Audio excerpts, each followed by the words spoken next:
बिस्मिल्लाहिर्रहमानिर्रहीम रब्बिश्रह ली सदरी व यस्सिर ली अमरी वहलुल उक़दतम मिन लिसानी यफ़क़हू क़ौली। My name is Dr. Muazzam Manzoor.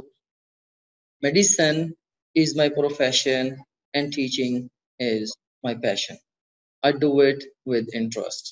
Best strategy जो है मैथ रीजनिंग के क्वेश्चंस को अटेम्प्ट करने के लिए वो क्या होनी चाहिए, इसको भी हम शेयर कर लेते हैं। सीन हियर, इसके लिए मल्टी स्टेप प्रोसेस है। सबसे पहला मरहला क्या है? Read the statement and understand it. अब मैंने जैसे बताया कि स्टेटमेंट होती है, नीचे 4-5 ऑप्शंस होते हैं, तो इसके अंदर आपने करना क्या है? आपने स्टेटमेंट को रीड करना है और उसको अंडरस्टैंड कर लेना, राइट। अगर फर्स्ट करें कि आप स्टेटमेंट पढ़ते हैं और स्टेटमेंट पढ़ने के बाद आप उसको किसी वजह से अंडरस्टैंड नहीं कर पाते, राइट, तो अब आप क्या करेंगे? अब आप जो गिवन चॉइसेस हैं which are of course the possible answers, अब आप उन चॉइसेस को रीड करेंगे।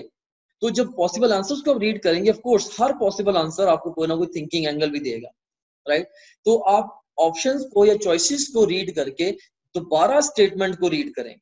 दोबारा आप स्टेटमेंट को रीड करेंगे तो अब आप जो स्टेटमेंट को बेहतर अंडरस्टैंड कर पाएंगे। सो सबसे पहला काम जो आपने करना है, as far as the attempting the multiple choice question for the math section is concerned, तो आपने सबसे पहले जो गिवन क्वेश्चन है उसकी स्टेटमेंट को पढ़ के समझ लेना है, राइट। वो आप हो सकता है कि पहली दफा पढ़ के उसको समझ जाएं, हो सकता है कि आपको उसको 2 दफा पढ़ना पड़े, हो सकता है कि आपको ऑप्शंस पढ़ने के बाद जब आप स्टेटमेंट को पढ़ें तब आपको समझ आए, सो व्हाट्सएवर, लेकिन आपने किसी भी तरीके से स्टेटमेंट को अंडरस्टैंड कर लेना है। या स्टेटमेंट को इवन अगर आपको स्टेटमेंट पढ़ के उसको अपनी मदर टंग में भी ट्रांसलेट करना पड़ता है, मे बी उर्दू में या पंजाबी में या किसी और लैंग्वेज में, तो आप उसको ट्रांसलेट कर लें दिमाग के अंदर कि आप उसको अंडरस्टैंड कर जाएं, कंप्रीहेंड कर जाएं, राइट। तो सबसे पहला मरहला आपने स्टेटमेंट को पढ़ना है और अंडरस्टैंड करना है। और उसके बाद फिर दूसरा मरहला क्या होगा कि आप क्वेश्चन को सॉल्व करेंगे और आंसर को पहले एंटिसिपेट करेंगे। जैसे उन्होंने एक प्रॉब्लम दिया कि जी ये चीजें हैं, आपने इस चीज को फाइंड करना है, तो आप इसी बेस पे क्या करोगे? आप फॉर्मूला अप्लाई करके आप क्या करोगे? आप आंसर को एक दफा आंसर खुद से निकालो।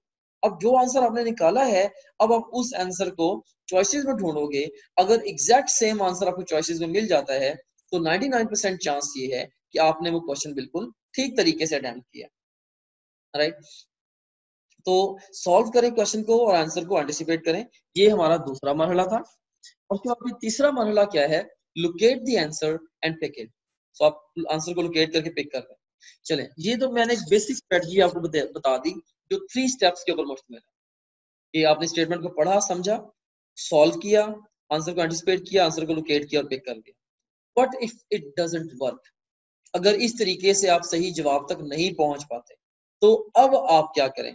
तो अब आपके पास होना चाहिए backup plan. Now there are various ways, there are several different ways जिससे आप अभी भी इन क्वेश्चंस को अप्रोच कर सकते हैं, राइट।